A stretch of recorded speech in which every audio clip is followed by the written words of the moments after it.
Are you sitting comfortably? Good. Then we'll begin.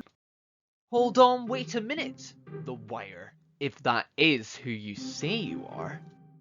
I think it's time you came clean. I beg your pardon. Cut the lies, lady. It's pretty clear that you are an identity thief. How dare you! I'm The Wire! Audrey 2. Sabotage. What is going on? Feed me. Help me! Exposed as the true Audrey 2 identity thief. Yeah. Huh?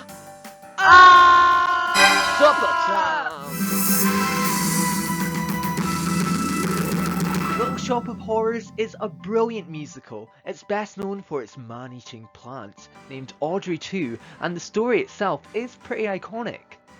But did this inspire the Doctor Who story, The Idiot's Lantern? Well, we're about to find out just how many similarities these two stories have. Also, be warned, there will be spoilers for Little Shop of Horrors and The Idiot's Lantern in this video. Setting.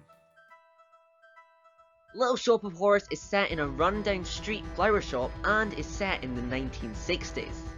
Meanwhile, The Idiot's Lantern is set in the late 50s in England during the coronation of Queen Elizabeth II.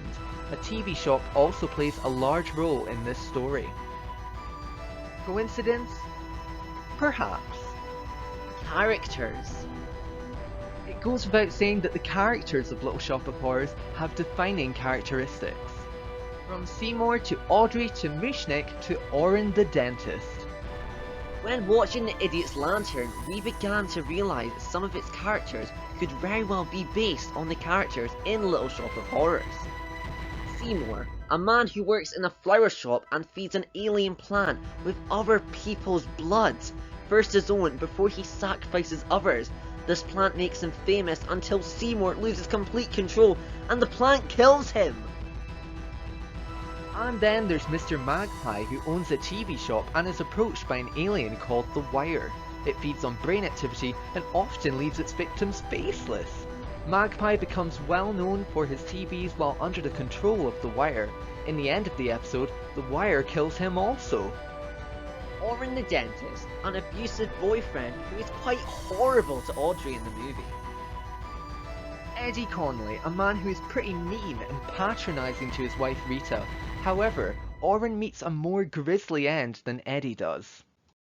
Audrey, sweet and innocent, and seems a bit of a damsel in distress. And then there's Rita Connolly, who is also made out to be quite helpless in her situation until the very end, where she slams the door in her husband's face and leaves him. And finally, Mr. Mushnik is the owner of the flower shop in Little Shop of Horrors, but the real similarity comes in how he leaves the story. He confronts Seymour before being eaten by Audrey too. Rose also confronts one of the characters, but in this story it's Mr. Magpie, the Seymour of the story. This confrontation results in The Wire attacking Rose and leaving her faceless. So, to recap, Mr. Magpie is Seymour, Rita is Audrey, Eddie is the dentist, and it's a stretch, but we think Rose might represent Mushnik in this story. the villain.